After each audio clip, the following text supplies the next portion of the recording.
En el presente vídeo vamos a estudiar una serie de teoremas relacionados con la elipse y una serie de propiedades. Ambos elementos son ampliación de lo que ya se estudió sobre la elipse en los capítulos correspondientes, relacionados, como se recordará, con las definiciones, propiedades y las circunferencias focales y principales, así como las intersecciones de recta y elipse. Recomendamos el repaso, si se quiere, de esos vídeos en la primera parte del ámbito geométrico para luego tener presentes los que vamos a estudiar ahora. Esto que vamos a estudiar ahora son una serie de teoremas y propiedades que, ya digo, son interesantes conocer. Los cuatro primeros casos que vamos a estudiar son los llamados teoremas de Poncelet. El primero consiste en lo siguiente. Suponemos aquí una elipse definida pues mediante sus ejes y nosotros hemos hallado sus focos. En realidad está dibujada, pero no sería necesario su dibujo. Entonces, lo que nosotros vamos a enunciar, que corresponde al primer teorema de Poncelet, es lo siguiente, y es que si desde un punto exterior trazamos tangentes a la elipse, serían esta tangente de aquí y esta de aquí, y unimos el punto P desde el que hemos hecho las tangentes con los focos, se cumple que el ángulo formado por una tangente y la recta que une P con el foco F, ese ángulo es igual al que forma la otra tangente con la recta que une el punto P con el foco F'. En este caso, por los datos del caso, pues son 7 grados en los dos casos. Esto dependerá tanto del punto P desde el cual tracemos las tangentes como de la elipse en cuestión. Por tanto, los ángulos obtenidos al trazar desde P tangentes a una elipse, desde un punto P tangentes a una elipse, con las rectas que unen el punto P con los focos, son iguales. Y este sería el primer teorema de Poncelet. El segundo teorema que estudiamos es el siguiente. Suponemos una elipse, de la cual ya digo tenemos sus ejes y sus focos, y un punto exterior. Si desde ese punto exterior trazamos tangentes a la elipse, como esta T1 y esta T2, siendo los puntos M y N los puntos de tangencia, se demuestra que los ángulos formados al unir el foco con el punto N y el foco con el punto M, es decir, con los puntos de tangencia, esos ángulos son iguales y uno de los lados comunes de esos ángulos es la recta PF. O sea que si unimos F con M y F con N, la recta PF sería la bisectriz de este ángulo total. Con lo cual se puede ver que en este caso salen 68 grados, es el valor que con los datos que hemos planteado saldría. Pero dependiendo de la tangente que se haga, pues será un valor distinto, pero en todos los casos estos ángulos son iguales. Es decir, que al hacer las tangentes desde un punto P a una elipse y obtener los puntos de tangencia M y N, si unimos el foco con M y el foco con N, con esos puntos de tangencia, la recta PF es la bisectriz del ángulo formado por la recta FM y FN. O dicho de otra manera, la recta PF y la recta FN forman el mismo ángulo que la recta PF y la recta MF. En este caso 68 grados lo hemos puesto a modo de ejemplo, pero no tiene por qué ser siempre 68 grados. Será el valor que sea a nivel general. Y ese sería el segundo teorema de Apolonio. Queríamos decir teorema de Poncelet, perdón. Bien, el siguiente caso es el siguiente. Si nosotros desde un punto P trazamos dos tangentes a una elipse y esas las mantenemos fijas y luego hacemos una tangente variable como esta que tenemos aquí, la definida por los puntos M y N, pues resulta que el ángulo desde el cual se ve los puntos M y N desde el foco es constante.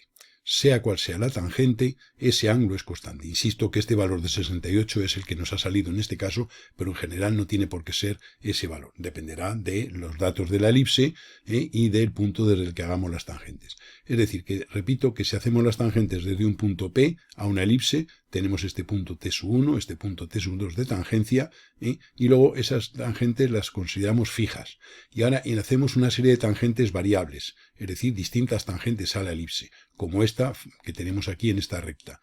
Bien, pues este punto M y este punto N son los de corte de esa tangente con las dos tangentes primeras. Bueno, pues el ángulo desde el cual se ve el segmento MN desde el punto F es constante. Aquí tenemos en la figura de derecha otra tangente distinta. Obsérvese que esta dirección, si la movemos, obsérvese que es distinta de la tangente en color azul que tenemos aquí. ¿De acuerdo?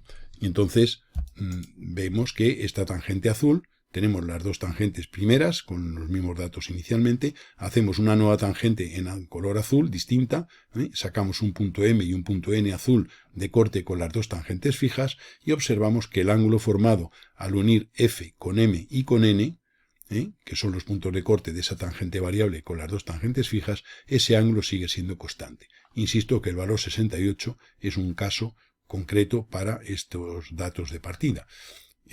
Por ejemplo, tenemos aquí otra tangente en color rojo.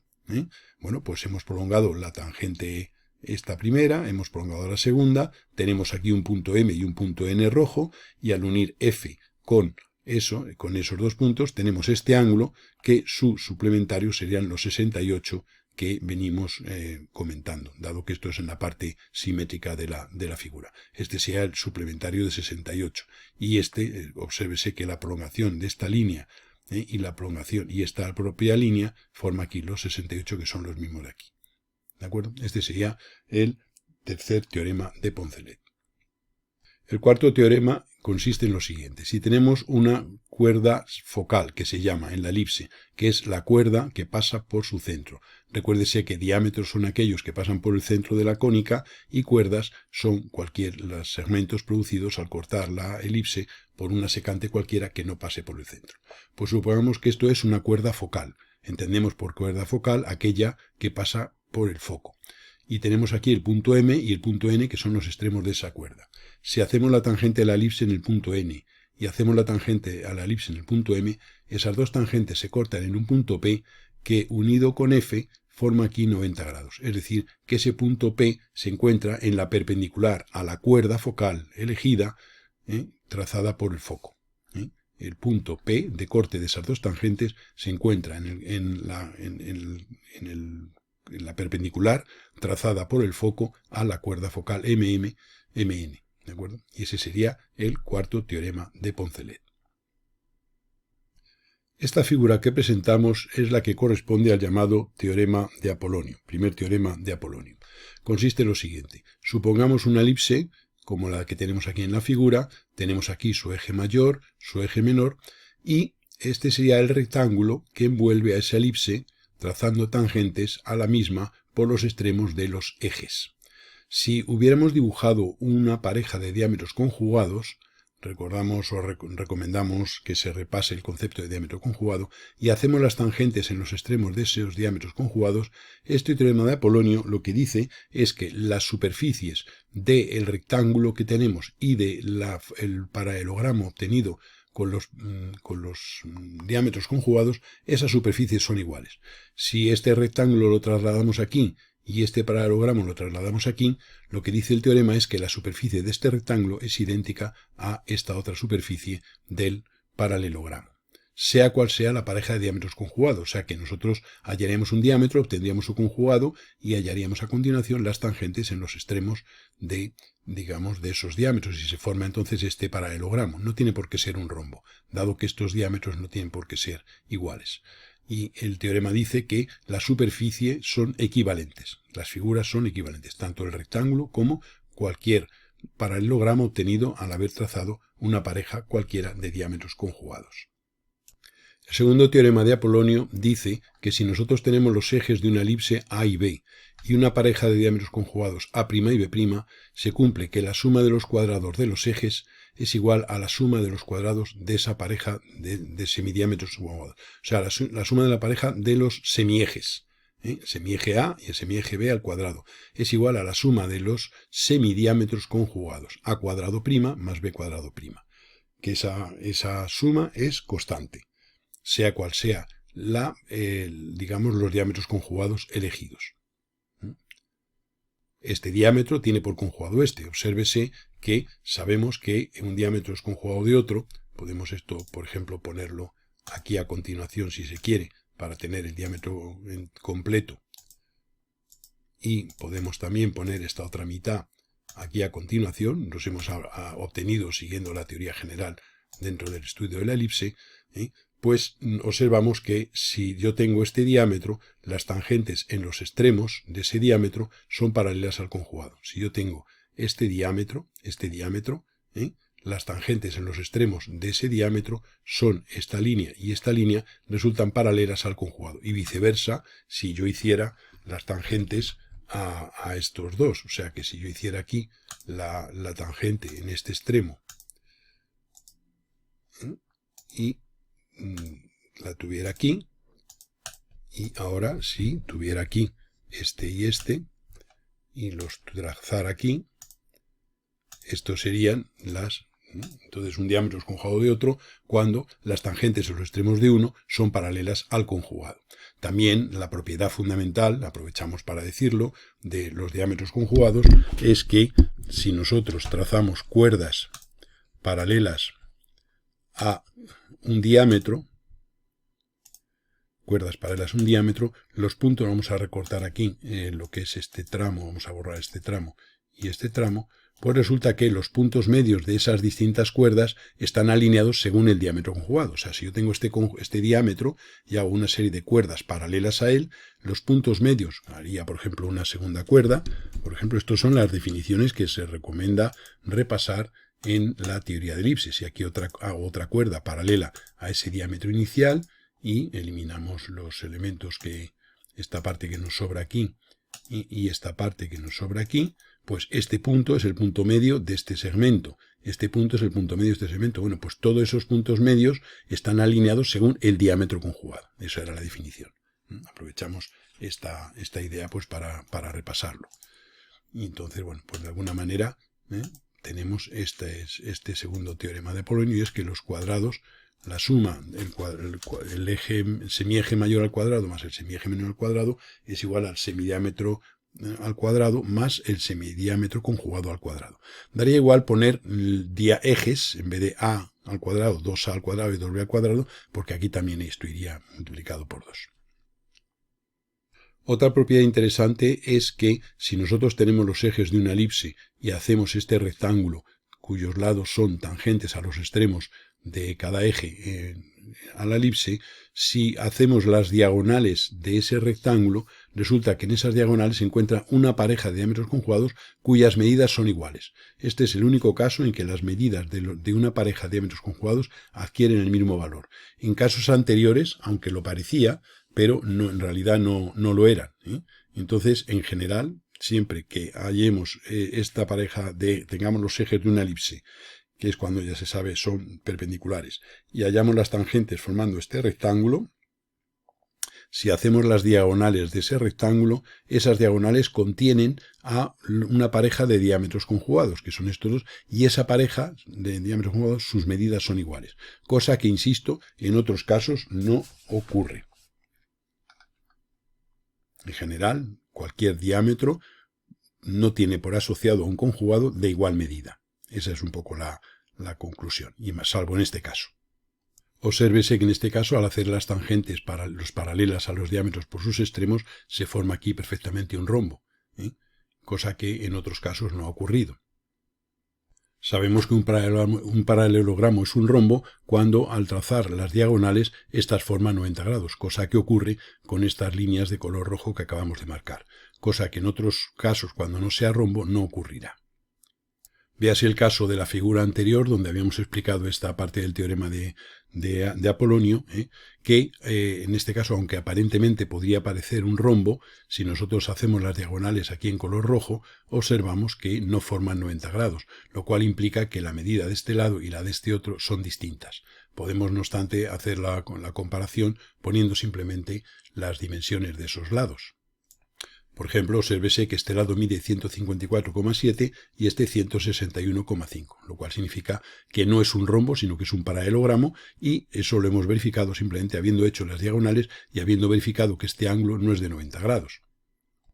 Obsérvese que el ángulo formado por estas dos diagonales rojas es de 93 grados, lo cual significa que este, una vez más, ya lo sabíamos, pero es una forma de verificar que esto no es un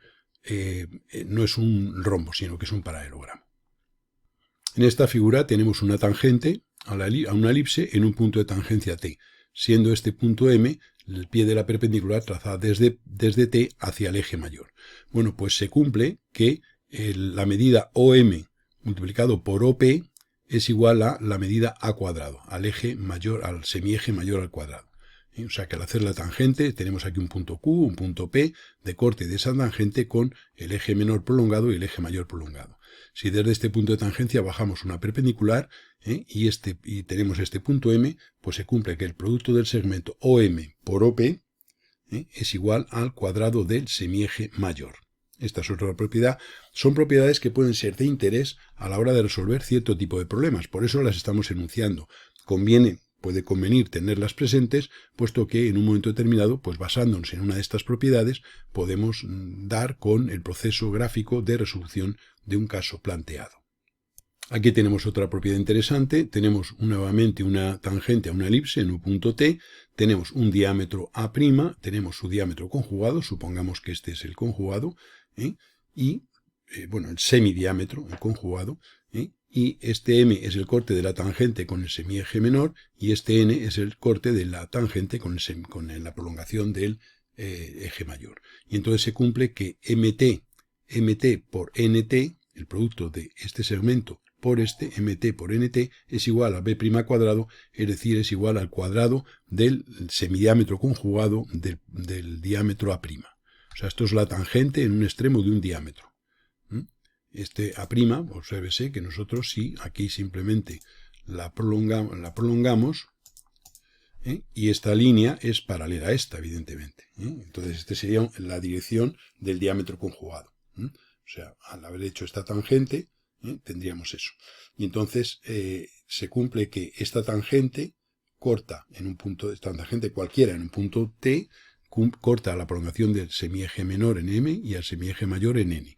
Y entonces el producto de MT, este segmento, por NT, este otro, es igual a B' cuadrado, es decir, al semidiámetro conjugado de este A' del que habíamos partido.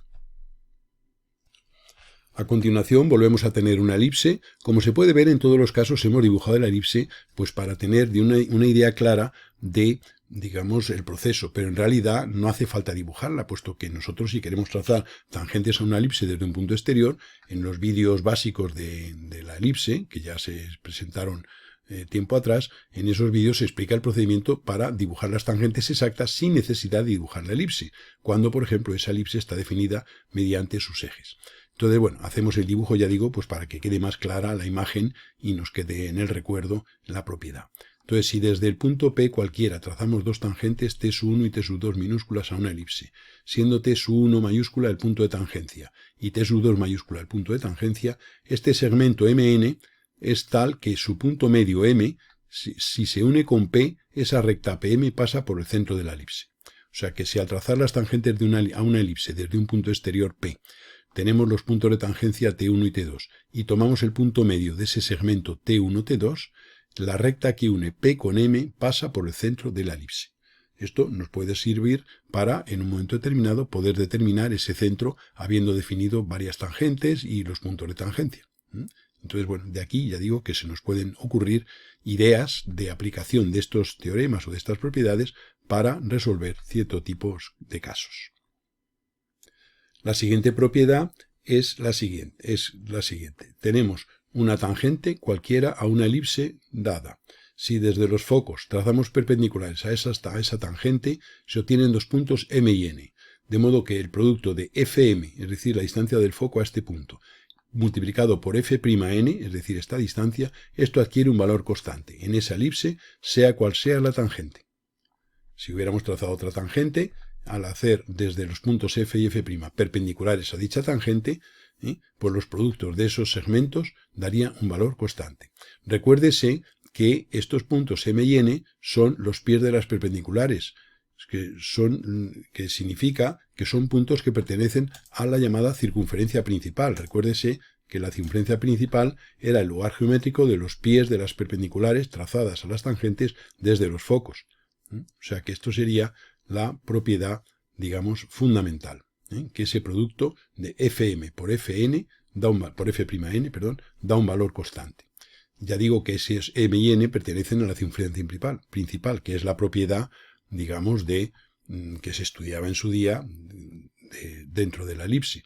También podemos saber que si nosotros esta medida hallamos el simétrico de este foco respecto a la tangente, y tenemos este punto aquí, se puede ver que si nosotros unimos esto lo habíamos estudiado, el foco con este simétrico, este punto que obtenemos aquí, este de aquí, sería el punto de tangencia. Este sería un punto de la circunferencia focal, de centro en el foco y radio 2A. Esto lo estudiábamos, ya digo, en los fundamentos de la elipse. Pero vamos, lo importante es que en cualquier elipse, al hacer las tangente, tangente cualquiera, desde los segmentos formados al trazar desde los focos perpendiculares a esa tangente, el producto de esos segmentos adquiere un valor constante. En esta figura partimos de una elipse que tenemos aquí dibujada y una circunferencia cualquiera que corta la elipse en 4 puntos.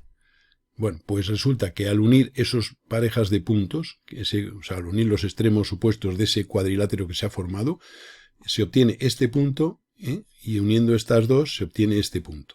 Bueno, pues resulta que esas líneas, las bisectrices de estos ángulos, son paralelas a los ejes de la elipse. Esa es la propiedad que enunciamos. O sea, repetimos la idea, nosotros partimos de una elipse genérica y de una circunferencia que la corta en 4 puntos, en este punto, en este y en este. Se forman un cuadrilátero, uniendo este punto con este y este con este, prolongamos y llegamos hasta este punto.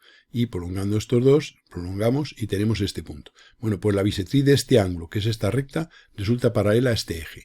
Y la bisectriz de este ángulo, que es esta recta, resulta paralela al eje azul. Y esa es la propiedad que es también de gran interés en un momento determinado, porque si a nosotros nos dieran 4 puntos concíclicos, es decir, de una misma circunferencia, si nos dijeran que esos puntos pertenecen también a una elipse, pues hallando las diagonales, los lados prolongados y hallando las bisectrices, es decir, la bisectriz de este ángulo y de este otro, tendríamos 2 rectas que resultan paralelas a los ejes. No son los ejes. Obsérvese que esta línea roja no coincide con esta punteada azul, que sería el eje mayor, pero es paralela a él. Y esta línea vertical es paralela a este otro. Y esa es la propiedad que también tiene su interés a la hora de la resolución de ciertos problemas.